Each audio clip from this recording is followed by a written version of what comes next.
O secretário especial do Ministério da Economia, Guilherme Afif Domingos, tem dado declarações nos últimos dias sobre a possibilidade de o governo propor diminuir os tributos pagos pelos empregadores. Eu sou Camila Veras Mota, da BBC News Brasil, e nesse vídeo eu vou explicar o que isso significa.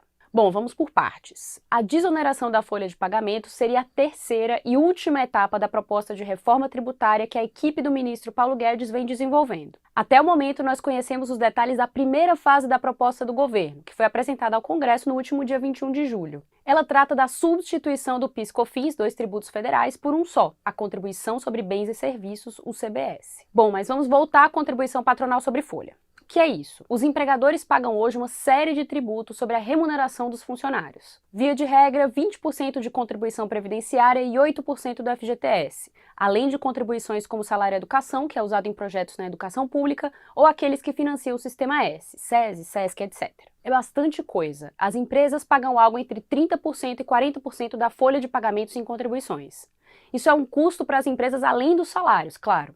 A média dos países da OCDE fica em torno de 23%. A grande maioria dos economistas concorda que essa é uma carga pesada, e alguns argumentam inclusive que ela pode desincentivar as contratações com carteira assinada. E na prática a gente vê que muitas empresas, para driblar o pagamento de impostos, acabam contratando de maneira informal. A polêmica em relação à ideia do governo não é a desoneração em si, até porque a gente nem tem muitos detalhes sobre como ela funcionaria, mas como seria financiada. Sim, porque uma vez que você diminui a carga de impostos sobre os salários, você precisa encontrar outra fonte de recursos para alimentar o sistema previdenciário e a Seguridade Social como um todo, que é em parte sustentada por essa contribuição. Pois bem, o governo tem dito que a desoneração da folha seria bancada com uma espécie de imposto digital, que seria cobrado sobre transações eletrônicas. Ainda não há detalhes sobre a proposta, mas os especialistas afirmam que, conforme o que foi anunciado pelo governo, esse novo imposto se assemelharia muito à CPMF, que foi criada em 1993 e extinta em 2008. O governo estuda aplicar uma alíquota de 0,2%,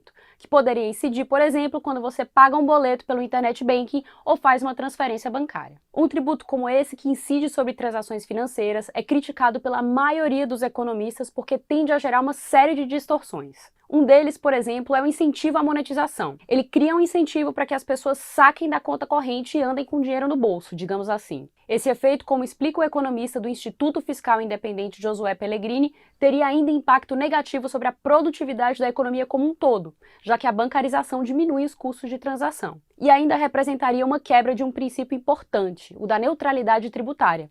A ideia de que o imposto deve intervir o mínimo possível nas decisões dos agentes econômicos. Além disso, o imposto sobre transações financeiras tende a ser regressivo, ou seja, ele pesa mais sobre os mais pobres. Isso porque, independentemente da renda, a alíquota vai ser a mesma para todo mundo. Isso não acontece com o imposto de renda, por exemplo, em que quem ganha mais, paga mais. E por que então a ideia agrada o governo? Bom, uma das razões pode ser o fato de que um imposto como a CPMF tem potencial arrecadatório razoável com baixo custo administrativo. Em outras palavras, ele é fácil de arrecadar, já que demanda menos fiscalização por parte da Receita do que outras modalidades. Além disso, ele pode entrar em vigor 90 dias depois de aprovado, ao contrário de uma mudança no imposto de renda, por exemplo, que pela legislação só passaria a valer no exercício seguinte e na prática levaria ainda mais tempo. O economista do IPEA, Rodrigo Araí, destaca que, por ser uma espécie de bala de prata, justamente por representar uma solução rápida em tempos de crise, a CPMF se tornou uma maneira de evitar o verdadeiro debate sobre a reforma tributária. Ele ressalta também que a proposta estudada pelo governo, apesar de estar sendo chamada de imposto digital, nada tem a ver com o debate que está sendo feito hoje no mundo sobre a tributação de grandes multinacionais de tecnologia. Pelo fato de estarem presentes em muitos lugares, mesmo sem estrutura física, essas empresas muitas vezes conseguem se aproveitar de brechas na legislação tributária para pagar menos impostos. Fóruns importantes como o G20 e a OCDE têm discutido maneiras de como tributar essas companhias de forma justa, mas segundo o economista, não é disso que se trata o imposto que vem sendo estudado no Brasil. Bom, mas como a desoneração da folha é um tema importante, os economistas ressaltam que a recriação da CPMF está longe de ser a única alternativa para recompor uma perda de receita tributária. Daria para arrecadar mais corrigindo uma série de problemas do imposto de renda, revendo desonerações ou agindo contra a chamada pejotização, por exemplo. Outro caminho seria aumentar a tributação sobre patrimônio, que é baixa no Brasil quando a gente compara com outros países como os da OCDE. Mas voltando à desoneração em si, para encerrar o nosso vídeo, em meados de julho a FIFA afirmou que a ideia seria desonerar remunerações até um salário mínimo. Ou seja, o empregador que tem um funcionário contratado por até R$ 1.045, hoje não pagaria mais contribuição sobre esse valor, pagaria bem menos. Nesta semana, o secretário deu nova declaração afirmando que a desoneração abarcaria todas as faixas salariais em até 25%. Ou seja, o valor dos impostos pagos pela empresa sobre folha poderia cair em até 25%.